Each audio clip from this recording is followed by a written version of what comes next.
What if a limping dog at your door held a deadly secret?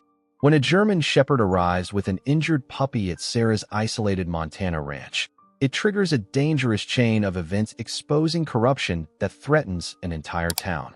Subscribe now and comment where you're watching from. The autumn wind whistled across the Montana landscape as Sarah Mitchell spotted a form moving with difficulty through the fields surrounding her ranch. From the porch of her weather-beaten wooden house, the 72-year-old retired veterinarian squinted her aging eyes to see better. It was a German Shepherd, visibly limping, carrying something in its mouth with extreme gentleness. Sarah felt her heart race when she realized what it was, a severely injured puppy. "Dear God," she whispered, her arthritic hands gripping the porch railing.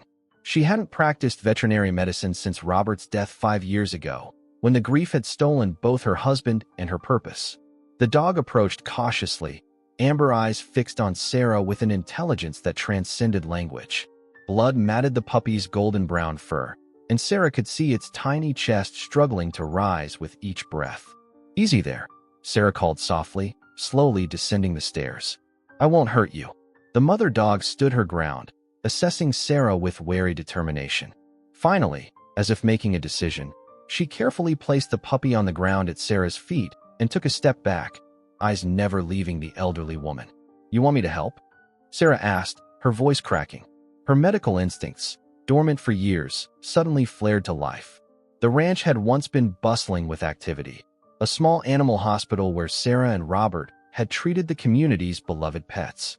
Now, the converted barn stood empty, medical equipment gathering dust beneath white sheets. Sarah bent down, wincing at the pain in her knees, and gently examined the puppy. Multiple lacerations, possible internal bleeding. He needs immediate attention. Looking at the mother dog, Sarah saw something she recognized all too well, the desperate plea of someone who had nowhere else to turn. With trembling hands, she carefully lifted the puppy. "Follow me," she told the mother dog, who stayed close at her heels as they made their way to the barn. Inside, Sarah flipped on lights that hadn't been used in years.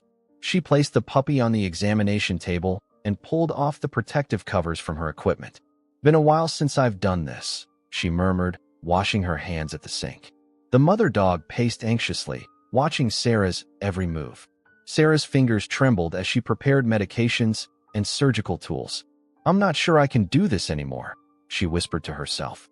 As if understanding, the mother dog approached and pressed her warm body against Sarah's legs. Their eyes met, two souls connected by vulnerability and need. "All right then," Sarah said, taking a deep breath. "Let's see what we can do for your little one." Through the long night, Sarah worked tirelessly, her medical training returning like muscle memory. The mother dog never left her side as Sarah cleaned wounds, administered fluids, and meticulously stitched tiny tears. Dawn broke across the Montana hills, painting the sky in watercolor hues of pink and gold. Sarah, exhausted but determined, monitored the puppy's now stabilized breathing. The mother dog, equally exhausted, had finally settled at Sarah's feet, her protective vigil momentarily relaxed. "We've done all we can," Sarah told her new companion, running a gentle hand over the dog's head. "Now we wait." Outside, the first frost of the season glazed the fields surrounding Pinewood Ranch, marking the beginning of what Sarah couldn't possibly know would be the most transformative winter of her life. As morning light filtered through the dusty windows of the barn, Sarah watched the puppy's chest rise and fall with cautious hope. The mother dog remained vigilant, her intelligent eyes never leaving her offspring. "You've both been through hell, haven't you?" Sarah murmured, noticing for the first time the mother's protruding ribs and matted coat. "Let's get you something to eat." In the kitchen, Sarah rummaged through her refrigerator, finding leftover roast chicken. As she prepared a bowl for the German Shepherd, the phone rang, startling her. "Sarah Mitchell," she answered. "Sarah? It's Linda Warren." The voice belonged to the town's current veterinarian, and Sarah's former protege, turned rival after a bitter professional disagreement years ago. "Linda," Sarah replied stiffly. "What can I do for you? I heard you had visitors this morning. Word travels fast in Pinewood." Sarah sighed. The delivery man must have spotted the dogs when dropping off her monthly groceries. "News still spreads like wildfire around here, I see. Those animals need proper care, Sarah. You've been out of practice for 5 years, Sarah interrupted. I'm well aware. The puppy is stabilized, and I'm handling it. A tense silence followed. Linda finally spoke, her voice softer. At least let me bring over some supplies. Professional courtesy. After hanging up, Sarah returned to the barn with food and fresh water. The mother dog ate ravenously while maintaining her position beside the puppy. You need a name, Sarah said to the dog. How about Sage? You certainly showed wisdom bringing your little one here. Sage's ears perked up, as if approving the choice. Sarah carefully examined the puppy again, a male with a distinctive white patch on his chest. And you, little fighter, I'll call you Atlas. Carrying the weight of the world on those tiny shoulders. An hour later, Linda's truck crunched up the gravel driveway. The younger woman stepped out, medical bag in hand, her face a careful mask of professional detachment. At 45, Linda had built the town's most successful veterinary practice, the one Sarah and Robert had started decades earlier. Sarah, she nodded curtly. Thank you for coming, Sarah replied, leading her to the barn. Inside, Linda's professional facade momentarily slipped as she assessed the improvised emergency setup. You did all this last night? Alone? Some skills you never forget, Sarah said quietly. Linda examined the puppy methodically. These sutures are, she paused, exceptional work, considering the circumstances. As she checked Atlas's vital signs, Linda's brow furrowed. Have you seen this? She pointed to a small raised area beneath the puppy's skin. Sarah peered closer. A microchip? Let me scan it. Linda produced a handheld scanner from her bag, passing it over the puppy's shoulder. The device beeped, displaying a sequence of numbers. Both women looked at each other, momentarily united by professional curiosity. I'll run this through the national database, Linda offered. Might tell us where these dogs came from. As Linda was leaving, she hesitated at the door. Your husband would be proud, Sarah. This is the first time I've seen you look alive since the funeral. After Linda departed, Sarah sat beside Sage, running her fingers through the dog's fur. Where did you come from, girl? What happened to you? That evening, Atlas stirred for the first time, whimpering softly. Sage immediately jumped up, nosing her puppy with gentle concern. Easy there, Sarah soothed, checking his temperature. You're safe now. As darkness fell over the Montana countryside, Sarah found herself doing something she hadn't done in years, setting up a cot in the barn to monitor a patient through the night. Outside, the first snowflakes of the season began to fall, dusting the landscape in white. Sarah glanced at the family portrait on the barn wall. Herself, Robert, and their son Thomas, who now lived in Chicago, pursuing a law career that kept him too busy to visit. She wondered what Robert would say if he could see her now, drawn back into the work she'd abandoned after his heart had failed on a morning just like this one, 5 years ago. The morning brought heavy snowfall and an unexpected visitor. Sarah had just finished checking Atlas's bandages when headlights cut through the early dawn, illuminating the snow-covered driveway. A sleek black SUV pulled up, and a tall man in an expensive overcoat stepped out, his city shoes immediately sinking into 3 inches of fresh powder. Thomas. Sarah stood in the doorway, shocked to see her son. Thomas Mitchell brushed snow from his shoulders and offered a tight smile. At 38, he had Robert's height and Sarah's guarded expression. Hey, Mom. Surprise visit. 3 years without a visit, and now you show up unannounced. Sarah couldn't keep the edge from her voice as she led him inside. The warmth of the house enveloped them as Thomas surveyed the living room. Place looks exactly the same, he observed, his gaze falling on his father's worn leather chair, still positioned by the fireplace as if waiting for its owner to return. What brings you to Montana? Chicago get too crowded? Sarah asked, filling the kettle. Thomas removed his coat, revealing an impeccably tailored suit. Can't a son visit his mother? Before Sarah could respond, a low growl emanated from the doorway. Sage stood there, hackles raised, eyes fixed on Thomas. Whoa, Thomas stepped back. Since when do you have a dog? It's a recent development, Sarah explained, introducing both Sage and the situation with Atlas.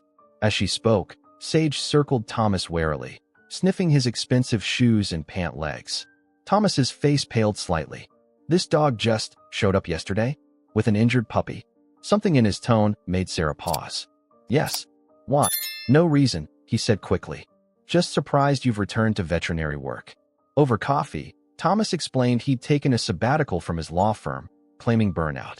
thought I'd reconnect with my roots, he said, though his constant checking of his phone suggested otherwise.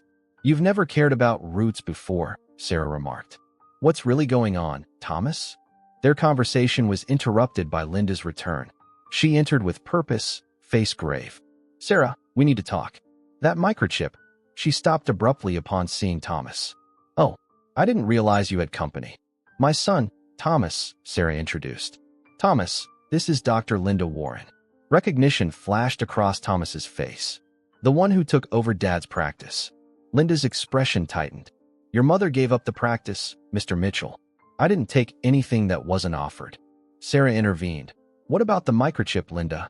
Linda hesitated, glancing at Thomas. The dogs belonged to Jack Dawson. The name hung in the air, heavy with implication. The breeder who disappeared 3 months ago? Sarah asked. Jack Dawson had been renowned for breeding and training search and rescue dogs. His mysterious disappearance had been briefly headline news before fading into local legend. Thomas's coffee cup clattered against its saucer. Disappeared is a strong word. He probably just left town. Linda eyed him curiously. You knew Dawson? Everyone knew of him. Thomas deflected. The authorities should be notified, Linda continued. These dogs are technically missing property. They're living beings who've been abandoned and injured, Sarah countered, her voice rising. They're staying here until we understand what happened. After Linda left, Thomas paced the living room. Mom, getting involved could be complicated. Dawson had connections. What kind of connections? Sarah pressed. Just people in town. Important people. Thomas ran a hand through his perfectly styled hair. Look, I've got some calls to make. Business doesn't stop even in the middle of nowhere. As he stepped outside, Sarah noticed Sage watching him intently. The dog's behavior triggered Sarah's suspicion. Something wasn't right about Thomas's sudden appearance. That afternoon, while Thomas napped, Sarah searched online for information about Jack Dawson. One photo caught her attention, a group picture from a local business association meeting. There, standing beside Dawson, was her son Thomas, looking considerably cozier with the missing breeder than a casual acquaintance would be. Outside, the snow continued to fall, blanketing Pinewood in white silence, hiding secrets beneath its pristine surface. The following morning, Sarah woke to the sound of Sage's urgent barking. She hurried to the barn to find Atlas struggling to breathe, his small body trembling. Without hesitation, she called Linda. I need to bring him in. His condition's deteriorating, Sarah explained, quickly wrapping the puppy in a warm blanket. I'll be ready, Linda replied, all past animosity forgotten in the face of emergency. Sarah was preparing to leave when Thomas appeared in the doorway. Where are you going in this weather? Atlas needs emergency care. I'm taking him to Linda's clinic, Sarah replied, bundling the puppy into a carrier. Thomas shifted uncomfortably. Let me drive you. The roads are treacherous. As they navigated the snow-covered roads in Thomas's SUV, Sage sat in the back, her attention divided between her ailing puppy and Thomas, whom she watched with unwavering suspicion. You should tell me what's going on, Thomas, Sarah said abruptly. I saw the photo of you with Jack Dawson. Thomas's hands tightened on the steering wheel. It's complicated, Mom. Uncomplicated, she demanded. Those dogs belonged to him, and you clearly knew him better than you've admitted. After a long pause, Thomas sighed. I was his legal counsel. Confidentiality agreements prevent me from. Your father would be ashamed, Sarah cut in, her voice sharp. These animals are suffering, possibly because of something connected to your client, and you're hiding behind legal jargon? Thomas flinched as if slapped. Dad would understand professional obligations. Your father understood moral ones better, Sarah retorted. They completed the journey in tense silence. At the clinic, Linda was waiting, her professional demeanor firmly in place. She whisked Atlas away immediately, leaving Sarah, Thomas, and Sage in the waiting room. Tell me about Jack Dawson, Sarah demanded once they were alone. Thomas paced the small waiting area. Jack is a complicated man. His breeding program wasn't just about pedigrees. He was developing dogs with special abilities. What kind of abilities? Before Thomas could answer, the clinic door burst open. Mayor Frank Wilson stood there, snow dusting his imposing frame. At 60, the mayor had the commanding presence of a man accustomed to being obeyed. Sarah Mitchell, he boomed, removing his hat. Heard you found some strays. Interesting coincidence. Sarah felt Sage press against her leg, growling softly. Not strays, Frank. They belong to Jack Dawson. The mayor's smile remained fixed, but his eyes hardened. Tragic situation, his disappearance. Town still recovering from the loss of his business. Disappearance or departure? Sarah challenged. My son seems to think Jack left voluntarily. Frank's gaze shifted to Thomas, who had gone noticeably pale. Thomas, didn't realize you were visiting. Your expertise must be valuable to your mother right now. The undercurrent of tension in the room was palpable. Sage's growling increased, drawing the mayor's attention. This must be one of Jack's prized animals, he observed, reaching toward the dog. Sage bared her teeth, causing Frank to withdraw his hand quickly. Seems unfriendly. She's protective, Sarah replied. And she seems to have good instincts about people. The thinly veiled hostility hung in the air until Linda returned, her scrubs spattered with blood. He's stabilized, she announced. But I found something concerning during the examination. She held up a small plastic bag containing what looked like fragments of metal and glass. These were embedded in his wounds. They appear to be from a specialized security camera, the kind used for remote surveillance. The mayor cleared his throat. Well, I'll leave you to it. Thomas, perhaps we could catch up before you leave town? For old time's sake. After he departed, Sarah turned to her son. Old times. Thomas looked away. Frank was one of Jack's investors. In what exactly? Sarah pressed. Thomas's phone buzzed. He glanced at it, then toward the door. I need some air. As he left, Linda approached Sarah. Your son knows more than he's saying. And Frank Wilson visiting my clinic for the first time in years? Something's not right. Sarah watched through the window as Thomas made a call, his body language tense. No, it's not. And I intend to find out what happened to these dogs, and to Jack Dawson. Outside, the storm intensified, much like the mystery surrounding Pinewood and the desperate mother dog who had chosen Sarah, of all people, to trust with her precious cargo. That night, Linda invited Sarah to stay at her home while Atlas recovered at the clinic. Thomas had disappeared after receiving a phone call, claiming he needed to meet with an old friend. Sage remained at the clinic, refusing to leave her puppy's side. I never expected to have you as a house guest, Linda remarked, pouring 2 glasses of whiskey in her modern kitchen, so unlike Sarah's rustic farmhouse. Life has a strange way of circling back. Sarah accepted the drink gratefully. Thank you for helping with Atlas. And for letting me stay. Linda studied her former mentor. Why did you really quit, Sarah? After Robert died. Sarah stared into her glass. I couldn't separate the pain from the practice. Every animal I treated reminded me that I couldn't save him. And now I have a German shepherd who trusted me enough to bring me her dying puppy, Sarah replied. I can't ignore that kind of faith. Their conversation was interrupted by Linda's phone. As she answered, her expression shifted from surprise to concern. That was my assistant, she said after hanging up. Sage is acting strangely, pacing, barking at the back door. She won't settle. She did the same thing at my place yesterday, Sarah realized. As if she wanted to show me something. They returned to the clinic immediately. Sage greeted them with agitated barking, rushing between them and the back door. I think she wants us to follow her, Sarah said. Linda hesitated. It's pitch dark and snowing. Whatever it is can wait until morning. I don't think she believes that, Sarah replied, already putting on her coat. After ensuring Atlas was stable, they followed Sage into the snowy night. The dog moved with purpose, leading them through the town's outskirts toward the dense pine forest that bordered Pinewood. We shouldn't be out here, Linda warned as they trudged through knee-deep snow. It's dangerous. She knows where she's going, Sarah insisted, watching Sage forge ahead, occasionally looking back to ensure they were following. After nearly an hour, they reached a dilapidated cabin almost entirely concealed by overgrown pine branches. Sage scratched frantically at the door. Whose property is this? Sarah asked. Linda shone her flashlight at the weathered structure. It's on the old Henderson plot, but it's been abandoned for years.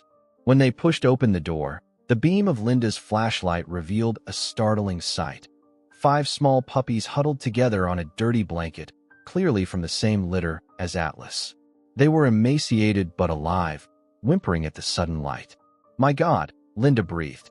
Sage rushed to her puppies, inspecting each one with motherly concern before looking back at Sarah with what could only be described as pleading eyes.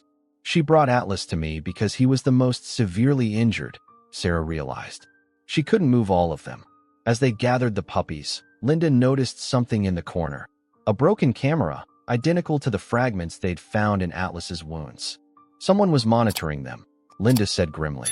Sarah examined the cabin more closely, discovering empty food containers and a filthy water bowl. Someone was keeping them alive, barely. They carefully transported the puppies to Linda's clinic, setting up a makeshift nursery next to Atlas. Sage positioned herself in the center, finally relaxing as her family was reunited. Why would someone abandon them like this? Linda wondered. I don't think they were abandoned, Sarah replied. I think they were hidden. The next morning, as Sarah was examining the weakest puppy, the clinic door chimed. Thomas entered, looking haggard. Mom, we need to talk. He stopped abruptly when he saw the additional puppies. Where did those come from? Sage led us to them last night, Sarah explained. What do you know about this, Thomas? Before he could answer, a truck screeched to a halt outside. Through the window, Sarah saw Mayor Wilson and 2 police officers approaching. Thomas, what have you done? Sarah demanded. Thomas moved quickly to lock the clinic door. Mom, listen carefully. Jack didn't just breed dogs. He trained them to detect environmental contaminants. These puppies are evidence. Evidence of what? Linda asked. Of what's really happening at the new fertilizer plant, Thomas replied, his voice dropping to a whisper. And the mayor will do anything to keep it quiet.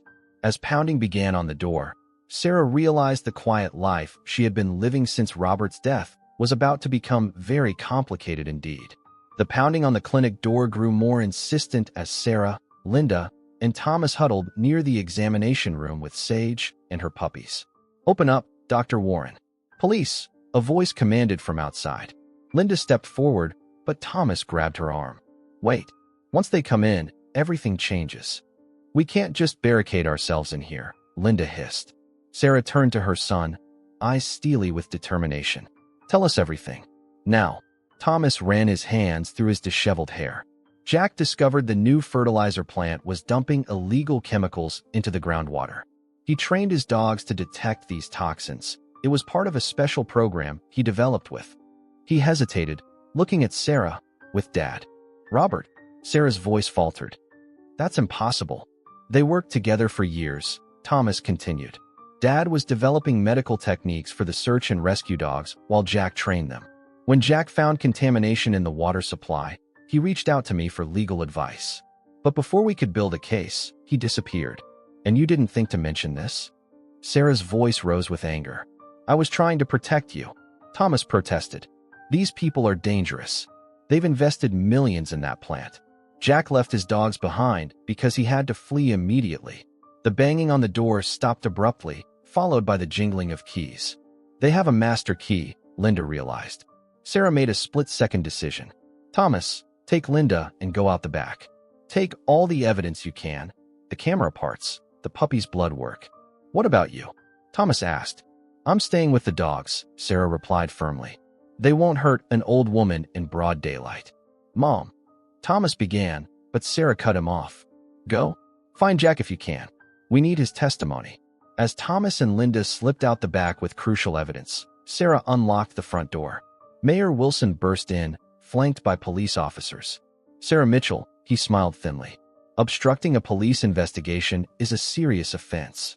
Investigation of what, Frank? Sarah asked innocently. I'm just helping a mother and her puppies. The mayor's eyes narrowed as he surveyed the room. Where's your son? And Dr. Warren? Thomas had to return to Chicago urgently, Sarah lied smoothly. Linda went to get supplies. Frank circled the examination room, eyeing the puppies with poorly concealed hostility. These animals are property of Pinewood County. They'll be coming with us. Sage growled menacingly, positioning herself between the mayor and her puppies. They're evidence in a missing person case, one officer added. Sarah crossed her arms. They're living creatures who need medical care. Unless you have a court order specifically for these animals, they're staying right here. The mayor stepped closer, towering over Sarah. Don't play games you can't win, Sarah. Your husband understood the value of cooperation. That's why he kept quiet about certain business arrangements. What are you talking about? Sarah demanded. Robert knew about the chemical compounds we were developing. He chose the town's prosperity over making waves. I expected the same loyalty from you. Sarah felt a cold fury building inside her. You're lying. Robert would never have stayed silent about something that could harm people. No. Frank smiled cruelly.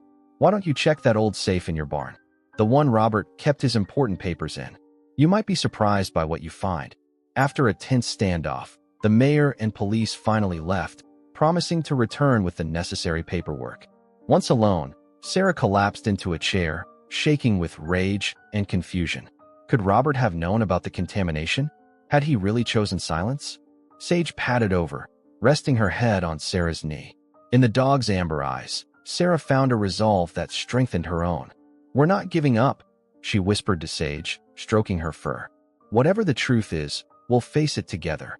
Outside, the snow had stopped falling, and a weak winter sun broke through the clouds. The moment of calm before the storm that was surely coming. Sarah drove back to her ranch in Linda's borrowed truck, mind racing with the mayor's accusations about Robert. The winter afternoon was fading into twilight as she pulled up to her barn, determination setting her jaw in a hard line. The safe Frank had mentioned was hidden behind a false panel in the barn office, a secret she thought only she and Robert had shared. With trembling hands, Sarah removed the dusty painting of their wedding day and revealed the small metal door beneath. "Please, Robert," she whispered, spinning the combination, their anniversary date. "Tell me he was lying." The safe opened with a reluctant creak. Inside lay folders of financial documents, their marriage certificate, and a sealed manila envelope she'd never seen before, marked simply Timber Creek Project in Robert's neat handwriting. Sarah sank into the office chair, breaking the seal. Inside were detailed reports of water testing from various locations around Pinewood County, dating back 7 years. Each report showed increasing levels of chemical compounds with names she couldn't pronounce. Attached was a letter in Robert's handwriting. "To whoever finds this, I hope it's you, Sarah. I've documented the contamination patterns from the experimental fertilizer facility. Jack Dawson's dogs have been invaluable in pinpointing affected areas. The mayor and county commissioners know, but the financial incentives have clouded their judgment. I can no longer remain silent. Tomorrow, I take this public." The letter was dated the day before Robert's fatal heart attack. "He didn't stay silent," Sarah breathed, tears streaming down her face. "They killed him." A sharp bark interrupted her grief. Sage stood in the doorway, alert and tense. "What is it, girl?" Sarah asked, hastily wiping her eyes. The answer came in the form of headlights sweeping across the barn windows. 2 vehicles were approaching, the mayor's SUV and a police cruiser. Sarah quickly photographed the documents with her phone and replaced everything except Robert's letter, which she tucked into her jacket. She had just closed the safe and replaced the painting when heavy footsteps crunched in the snow outside. "Sarah?" Frank's voice called out. "We need to talk." She stepped outside, closing the barn door behind her. "I was just checking on some old medical supplies." Frank stood with Officer Patterson, both men's expressions grim in the fading light. "We have an order to impound those dogs as evidence," the mayor said, holding up an official-looking document. "Evidence of what exactly?" Sarah challenged. "Interfering with county property," Frank replied smoothly. "Jack Dawson's breeding program was partially funded by county grants. Those animals belong to Pinewood." Sarah crossed her arms. "The dogs aren't here. They're being treated at Linda's clinic." Officer Patterson stepped forward. "We've already been there, Mrs. Mitchell. The clinic is empty." "Don't make this harder than it needs to be," Frank added, his friendly facade slipping. "Where are your son and Dr. Warren?" "I have no idea," Sarah replied truthfully. "And even if I did, I wouldn't tell you." Frank's expression darkened. "Your husband understood compromise, Sarah. That heart attack was unfortunate timing, but at least he died not knowing his legacy would be tarnished." Sarah's blood ran cold. "What do you mean?" The mayor stepped closer, lowering his voice. "Heart problems run in families, Sarah. Thomas should be careful about undue stress. So should you." The threat hung in the frosty air between them. "Are you threatening me, Frank?" Sarah's voice was steel. "Just sharing medical concerns," he smiled. "Officer Patterson, please search the premises." As the officer moved toward the barn, Sarah's phone buzzed with a text from Linda. "Meeting Jack. Midnight. Crowley Bridge." Frank noticed her expression change. "Something important?" Sarah quickly pocketed her phone. "Just a weather alert. Storm coming." "Speaking of storms," Frank said casually, The Harvest Festival Committee is meeting tonight to discuss our spring planting initiative. The fertilizer company is doubling its donation this year. Your land borders their watershed access. We'd like to include your property in the project. My property is not for sale, Sarah replied firmly. Everything has a price, Sarah, Frank countered. Even principles. Robert understood that. As Officer Patterson returned empty-handed, Frank left with a final warning. We'll be watching the roads. Don't do anything foolish. Alone again, Sarah realized she had until midnight to outmaneuver the mayor and meet Thomas and Linda at Crowley Bridge. But first, she needed to understand exactly what Robert and Jack had discovered and what it had cost Robert his life to oppose. In the gathering darkness, Sarah returned to the barn office and spread Robert's documents across the desk. A map caught her eye. It showed contamination spreading in a pattern that converged directly beneath Pinewoods Elementary School. "Oh, Robert," she whispered. "You were trying to protect the children." With renewed purpose, Sarah began planning how to slip past the surveillance that would undoubtedly be watching her ranch. Whatever happened next, she knew one thing for certain. The truth her husband died for would finally come to light. The winter night pressed cold against the windows as Sarah gathered what she needed: Robert's documents, a flashlight, and her old veterinary bag. She pulled on her warmest coat and slipped Robert's wedding ring onto a chain around her neck, drawing strength from its familiar weight. "This is for you," she whispered to her husband's memory. Sarah knew the police would be watching her driveway, but they didn't know the land like she did. Behind the barn ran an old cattle trail that connected to neighboring properties, a route invisible from the main road. She was preparing to leave when headlights swept across her yard again. Sarah peered through the curtains, heart sinking when she recognized Linda's truck. Thomas was driving, his face tense in the dashboard light. Beside him sat Linda and a third person, a gaunt man with a beard who kept checking over his shoulder. "Jack Dawson." Sarah rushed outside as they pulled up to the barn. "What are you doing here?" she hissed. "The police are watching the road. We took the back way through Reynolds' property," Thomas explained, helping the bearded man from the vehicle. "Mom, this is Jack." Up close, Jack Dawson looked like a shell of the robust man from the newspaper photos. His eyes were sunken, his frame thin beneath a borrowed jacket. "Mrs. Mitchell," he nodded respectfully. "I knew your husband. He was a good man." "We were supposed to meet at Crowley Bridge," Sarah said, ushering them into the barn. "Change of plans," Linda replied. "We were followed from the diner where we found Jack. This was the only safe place we could think of." Once inside, Jack sank onto a hay bale, exhaustion evident in every line of his body. "I've been hiding for months, sleeping in hunting cabins, moving every few days. Those puppies, I had to leave them when they came for me." "Who came for you?" Sarah asked. "Security from the fertilizer plant," Jack explained. "Your husband and I discovered their waste was contaminating the aquifer.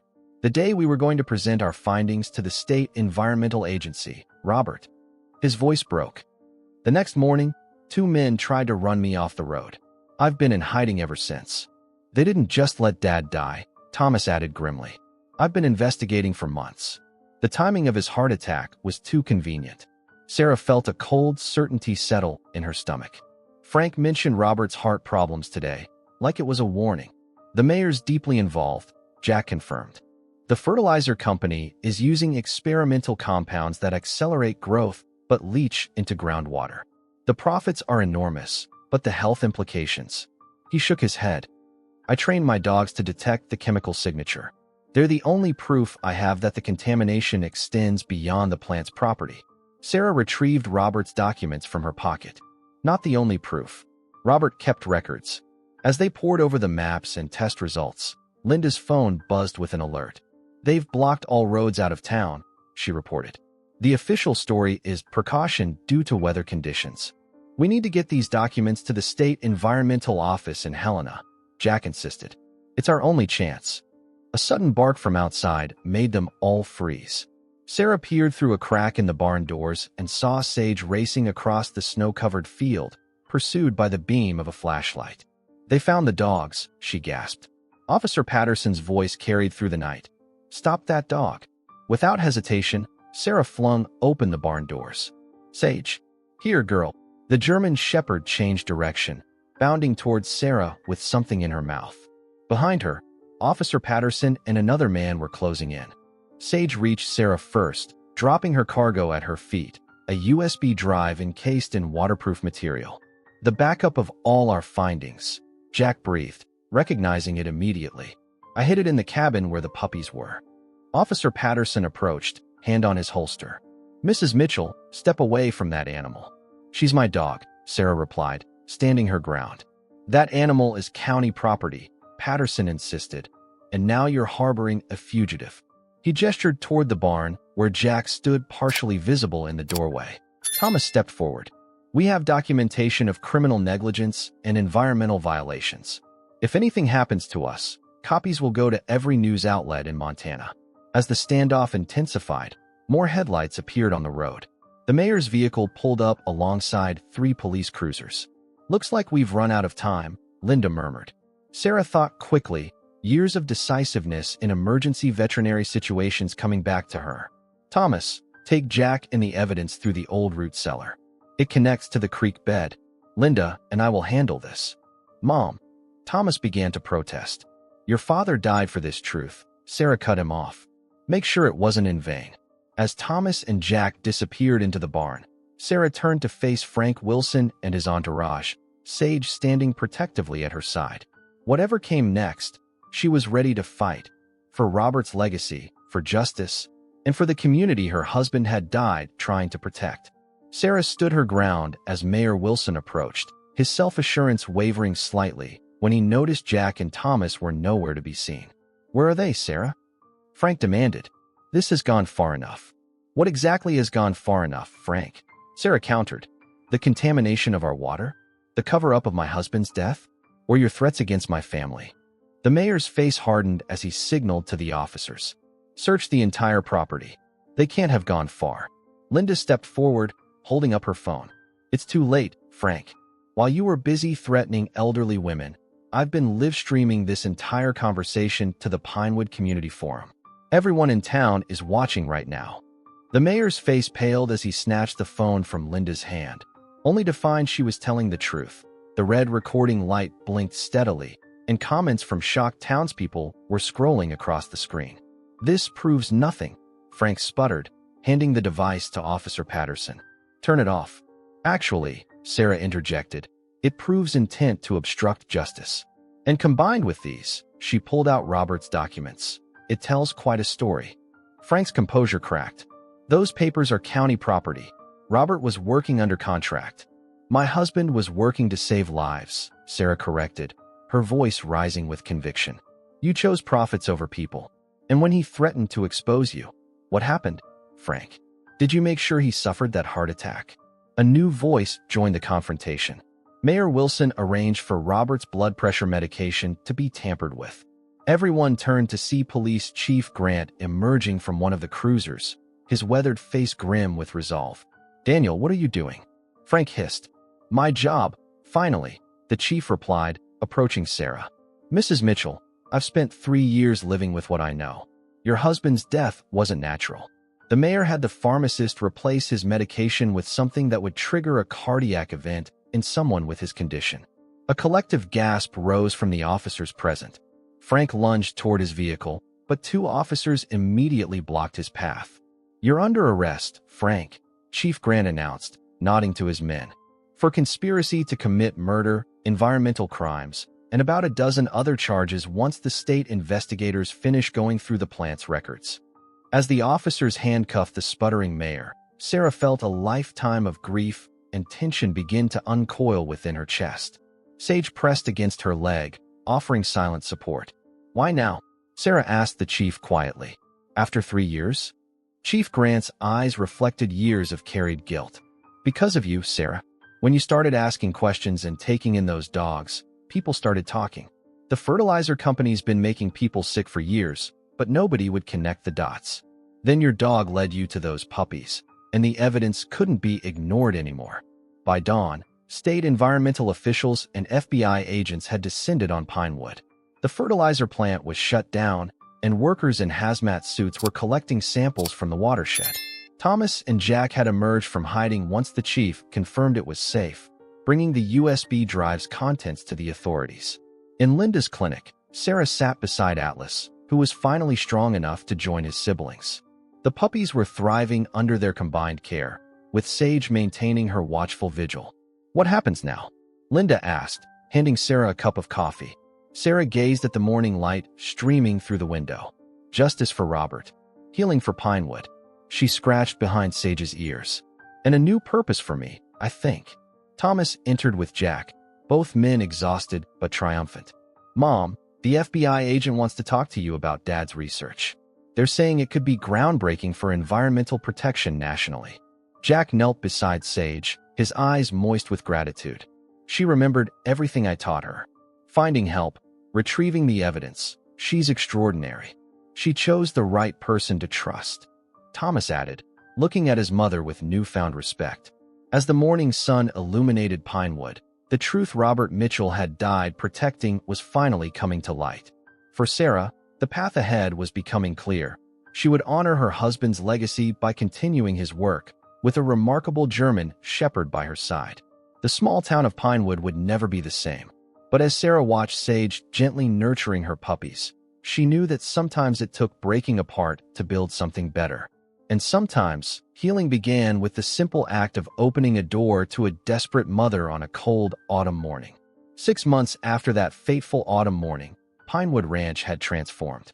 The worn-down barn had been renovated into a state-of-the-art canine training facility, with Sarah Mitchell at its helm. Spring sunshine bathed the property as Sarah stood on her porch, watching Sage lead her now-grown puppies through a training exercise in environmental detection. "She's a natural teacher," Jack Dawson observed, standing beside Sarah. After months of testimony and legal proceedings, he had become a partner in what the community now called the Mitchell-Dawson K-9 Environmental Response Program. Just like her mother, Sarah smiled. The grief that had once consumed her now tempered into purposeful remembrance. The sound of tires on gravel announced Thomas's arrival. He had left his corporate law practice in Chicago to establish an environmental justice clinic in Pinewood, working from the renovated guest house on his mother's property. "Big day," he called, climbing out of his truck. "The federal grant came through. We're officially funded for the next 5 years." Linda emerged from the training facility, clipboard in hand. As the program's veterinary director, she had pioneered new protocols for working dogs in potentially toxic environments. The rivalry between her and Sarah had evolved into a partnership that honored Robert's memory and vision. "The governor just confirmed for next week's ceremony," Linda announced. "The Mitchell Environmental Protection Act will officially be signed right here at the ranch." Sarah felt a swell of emotion as she looked at the people gathered around her, allies who had become family in the pursuit of justice. "Robert would be proud," Thomas said softly, placing a hand on his mother's shoulder. "Not just of the legislation, but of you, Mom. You stood your ground when it mattered most." Sarah touched the wedding ring she still wore on the chain around her neck. "I had help," she replied, her gaze finding Sage, who was now approaching with Atlas at her side. At nearly full size, Atlas bore a striking resemblance to his mother, with the same intelligent eyes and protective instinct. The white patch on his chest had grown into a distinctive star shape, earning him his role as the program's demonstration dog. Chief Grant's police cruiser pulled up, and he stepped out with a cardboard box. "Found these while clearing out the evidence room," he explained, handing the box to Sarah. "Thought you might want them back." Inside were Robert's original notebooks, finally released now that Frank Wilson and his co-conspirators had been sentenced. Sarah ran her fingers over her husband's handwriting, feeling the connection across time. "There's something else," the chief added. "The state inspector found this in Frank's personal safe at Town Hall." He handed Sarah a faded photograph of Robert with a much younger Jack, standing in front of Pinewood Ranch. On the back, in Robert's handwriting, "The future of Pinewood, environmental protection through partnership." "He always knew," Sarah whispered. "Even back then." That evening, as sunset painted the Montana sky in brilliant oranges and purples, the extended family gathered for dinner on the porch. County Commissioner Elena Rivera, Pinewood's new leader after the scandal, raised her glass in a toast. To Robert Mitchell, whose courage started a movement. To Sarah, who finished what he began. And to Sage, she nodded toward the German shepherd resting contentedly at Sarah's feet, who knew exactly who to trust when it mattered most. As conversations flowed around her, Sarah gazed out at her transformed property. Where once there had been isolation and grief, now there was purpose and community. The 6-month journey that began with a desperate mother dog at her gate had healed not just the town of Pinewood, but Sarah's broken heart as well. Later that night, with Sage sleeping at the foot of her bed, Sarah opened Robert's oldest journal. A pressed wildflower fell from between the pages, the same type that now bloomed along the creek where the contamination had once been worst. "We did it, Robert," she whispered into the quiet Montana night. "Your legacy lives on in ways we never could have imagined." Outside, under a blanket of stars, a new generation of environmental detection dogs slept peacefully in the renovated barn. Tomorrow would bring new challenges, new puppies to train, new areas to protect. But for tonight, Sarah Mitchell rested in the knowledge that second chances came in the most unexpected forms, sometimes arriving at your doorstep with an injured puppy held gently between determined jaws. And in that most desperate moment of trust, a mother dog had not only saved her puppies but had reawakened a woman's purpose and an entire community's conscience. Leave a like, subscribe to the channel, hit the notification bell, and if you've watched all the way through, comment, "I watched all the way through," and share your opinion about this story. Oh, and don't forget to watch the next video that appears on the end screen. It's very exciting.